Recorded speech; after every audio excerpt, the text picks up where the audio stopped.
দক্ষিণ চব্বিশ পরগনার ভাঙড়ের হাতিশালা দক্ষিণপাড়া এলাকায় একটি বাঁশবাগান থেকে একাধিক বোমা উদ্ধারের ঘটনায় বৃহস্পতিবার সকালে এলাকায় উত্তেজনার পারদ চড়তে শুরু করে।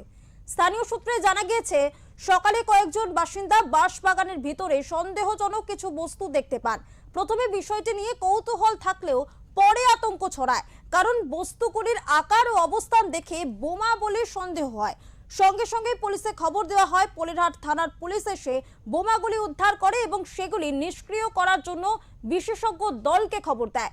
পুলিশ সূত্রে প্রাথমিকভাবে অনুমান করা হচ্ছে, উদ্ধার হওয়া বস্তুগুলি তাজা বোমা হতে পারে, তবে সেগুলি ঠিক কতটা শক্তিশালী, কতদিন ধরে সেখানে রাখা হয়েছিল এবং ঠিক কী উদ্দেশ্যে মজুত করা হয়েছিল তা খতিয়ে দেখতে ইতিমধ্যেই তদন্ত শুরু করেছে।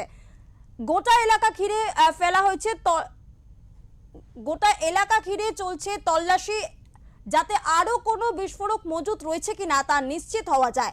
এই ঘটনাকে কেন্দ্র করে ইতিমধ্যেই রাজনৈতিক চাপানোতর তুঙ্গে উঠেছে।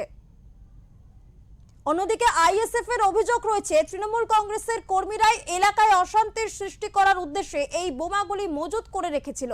পাল্টা তৃণমূল কংগ্রেস এই অভিযোগ আইএসএফ কর্মীদেরকেই পরিকল্পিতভাবে এলাকায় অশান্তির সৃষ্টি করতে এই কাজ করেছে বলে অভিযোগ করেছে।